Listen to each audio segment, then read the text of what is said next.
নমস্কার বন্ধুরা, কেমন আছেন সবাই? আমার চ্যানেলে সবাইকে স্বাগত জানাই। আজকে না বন্ডা করে দেখাবো, কীরকম করে করেছি চলো তাহলে দেখে নিই। দেখো, প্রথমেই না এখানে বেসন নিয়েছি 1 কাপ মতন, হ্যাঁ, মধ্যে আন্দাজ মতন নুন দিতে হবে। এরপরে দেখো একটু জিরে দিচ্ছি, মানে গোটা জিরে, হলুদ গুঁড়ো, আর দেখো একটু যাতে রঙটা ভালো হয় কাশ্মীরি গুঁড়ো লঙ্কা গুঁড়ো দিয়েছি। আর দিয়ে না খুব ভালো করে আজকে মিশিয়ে নিচ্ছি পুরো সবকটা উপকরণ দিয়ে, যাতে করে একটা জায়গায় না মানে জড়ো না হয়ে যায় আর কি। এবার না এই ব্যাটারটা একটু বেশ ঘন, থিকনেসটা মানে ঘনত্বটা বেশ ভালোভাবেই থাকবে আর কি, খুব একটা পাতলা হবে না।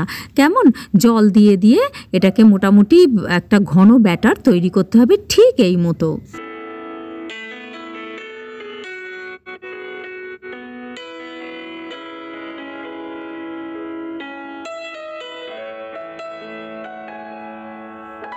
কেন তো খানিকটা না কেকের ব্যাটারের মতন তৈরি হবে, ঠিক এই রকম।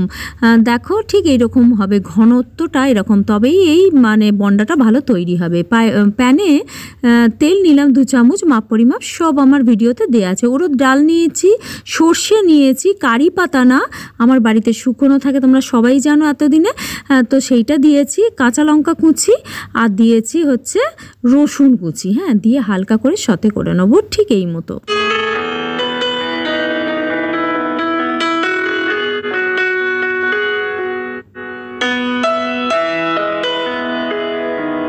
ভেজে নেওয়ার পর এই উপকরণগুলো এরপরে দেব আলু, মানে আমি চটকাইনি, এটাকে গ্রেট করে নিয়েছি, হ্যাঁ, গ্রেট করে নিলে না ভালো হয়, ডালা ডালা থাকে না। দিয়ে খুব ভালো করে এটার সাথে মিশিয়ে নেবো, হ্যাঁ, যতটুকু, বেশি তেল দেওয়ার প্রয়োজন নেই।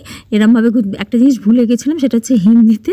আমি আবার একটু 1 ফোঁটা তেল দিয়ে হিং 2 চামচ চিমটি মতন এর মধ্যে দিয়ে আবারও মিশিয়ে নিয়েছিলাম। এটা আমার খুব ভুল হয়ে গেছে, প্রথমেই তোমরা দিয়ে দিতে পারো, আর পরে দিলেও ক্ষতি নেই। প্রথমে না আবার অনেক সময় না তেলে দিয়ে দিলে পুড়ে গেলে আবার তেতো তেতো হয়ে যায়, জানো তো। তো যাই হোক, এই মতন দিয়ে দিলাম, দিয়ে খুব ভালো করে মিশিয়ে নিলাম। এবার দিচ্ছি নুন, আর এখানে কাশ্মীরি গুঁড়ো লঙ্কা দিয়েছি, আর হলুদ দিয়েছি। কাশ্মীরি গুঁড়ো লঙ্কাটা একটু বেশি দিয়েছি, হলুদটা একটু কম দিয়েছি, দিয়ে খুব ভালো করে মিশিয়ে নিতে হবে, ঠিক এই মতো। দেখো, আমি এখানে তেল বেশি ব্যবহার করিনি, যতটুকু সম্ভব পেরেছি কম করেছি। এখানে লেবুর রস দিচ্ছি, পাতি লেবুর রস, হ্যাঁ, আর ধনে পাতা কুচি দিয়ে ভালো করে মিশিয়ে নিয়ে নাবিয়ে নেব, কিছুক্ষণ ঠান্ডা করে নেব। একটু ঠান্ডা করতেই হবে, নালে কিন্তু পুরটা যে অনেক সময় ফেটে যেতে পারে।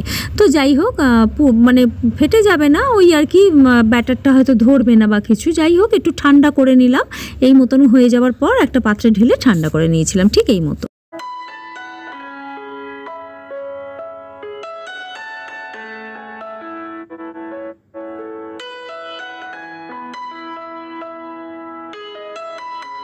দেখো, এখানে যেহেতু আমি আপে প্যানে এটা করবো, তাই আমি লেবুর যে সাইজটা হয় সেই সাইজের গোল গোল করে সম্পূর্ণ সমানভাবে 12টা মানে হোল ছিল আর কি, বাটি মতন, তো সেইটাতে যাতে সমানভাবে আসে সেই মতন সমান করে বলগুলো তৈরি করে নিয়েছিলাম এরকম সম্পূর্ণভাবে।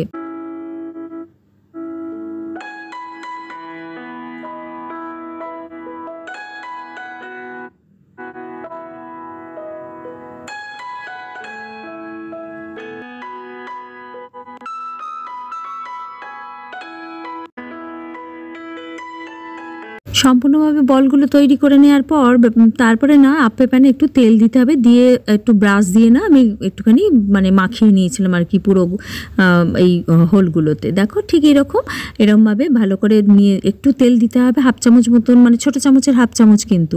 এই দেখো ব্যাটারটাই সেম রয়েছে। এর মধ্যে এবার ওই বলসগুলোকে যতগুলো করেছি আর কি, হয়েছে 12টাই করেছি, টাইট মানে টেনে টুনে আর কি, 12টাই ভালোই হয়েছিল। তাতে না ডুবিয়ে একদম এপিট ওপিট করে বেশ ভালো করে ডুবিয়ে দিয়ে ব্যাস এর মধ্যে বসিয়ে দাও। কি যে ভালো হয়েছিল তোমাদের কি বলবো।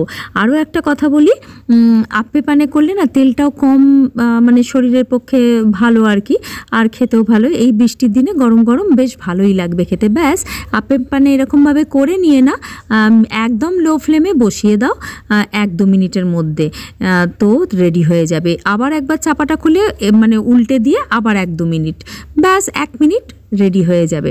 তোমাদের একটা আপে প্যান সম্বন্ধে একটা কথা বলে রাখি, এই আপে প্যানটা আমার কিন্তু ভীষণ পাতলা।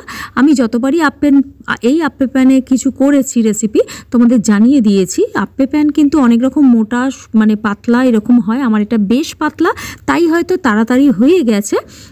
যাদের আপে প্যান একটু মোটা ধরন মানে কি বলবো অনেক সময় লোহারও হয়, তো তাদের যদি এটা আমার ননস্টিকের কিন্তু একটু ভারী গোছের হয় আর কি, তো তাদের বলবো তারা একটু সময় করে করো আর কি, 1-2-3 মিনিট এরকম।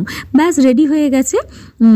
আমি সার্ভ করে দিলাম। আর ধনেপাতার চাটনি, এই চাটনি কিন্তু রেসিপিটা আমার চ্যানেলে দেয়া আছে, তোমরা গিয়ে দেখতে পারো। এই দিয়ে আজকের এই সন্ধ্যেটা কাটিয়ে দিলাম। কেমন লাগলো গো আজকের রেসিপি জানাতে ভুলো না কেমন। তো আজকের মতন এইটুকু থাক, কাল আসছি নতুন কোনো কন্টেন্ট নিয়ে। ভালো থেকো, সুস্থ থেকো। Thank you friends.